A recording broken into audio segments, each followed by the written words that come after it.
আর প্রথম প্রশ্নটা ছিল যে আপনার জিম্মি করার বিষয়ে। আমরা কিন্তু গণতান্ত্রিক প্রক্রিয়াতেই আন্দোলনে মানে দাবি আদায়ের কথা বলছি। এখন আপনি দেখবেন যে আওয়ামী লীগ নিষিদ্ধের যে বিষয়টি, সেইটি কিন্তু আসলে আমরা যখন একদম শেষ সীমায়, ফলে ইলেকশন কমিশন পুনর্গঠনের দাবিটাও আমরা কিন্তু বলে আসছিলাম গল্প করে, কিন্তু আমরা যখন দেখলাম যে এই ইশরাক হোসেন মামলা নিয়েছে, এরকম না, বরং আমরা 5ই আগস্টের পর থেকে বিভিন্নভাবে আমরা বলে আসতেছিলাম।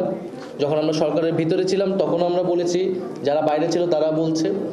ফলে ইলেকশন কমিশন পুনর্গঠনের দাবিটাও আমরা কিন্তু বলে আসছিলাম অল্প অল্প করে।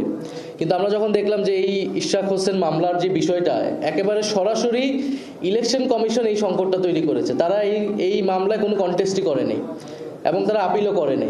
ফলে এটা খুবই স্পষ্ট যে তারা একটা দলের পক্ষ নিচ্ছে, একটা প্রার্থীর পক্ষ নিচ্ছে এবং এই ধরনের সংকট যে সামনে তারা করবে না, এবং এই নির্বাচন কমিশনের উপরে জাতীয় নির্বাচন বা যে কোনো নির্বাচনের উপর আস্থা তো আমরা রাখতে পারছি না। ফলে আমরা গণতান্ত্রিকভাবে আমরা দাবি জানাচ্ছি, কালকে ইলেকশন কমিশনের সামনে যাব, আমরা তাদেরকে দাবি জানাবো। এরপরে আন্দোলনের পরিস্থিতি অনুযায়ী আমাদের দাবি দেওয়া যদি কর্ণপাত না করানো হয়, সেই অনুযায়ী আমরা আমাদের দাবি আন্দোলনের তীব্রতা বৃদ্ধি করব, কিন্তু সেটা আমরা গণতান্ত্রিক উপায় করব। বরং এখন যেটা হচ্ছে, একটা বৃহৎ রাজনৈতিক দল হিসেবে, প্রতিষ্ঠিত দল হিসেবে যেই ম্যাচুরিটি জনগণ তাদের কাছ থেকে আশা করে, তারা কিন্তু সেটা দেখাচ্ছে না।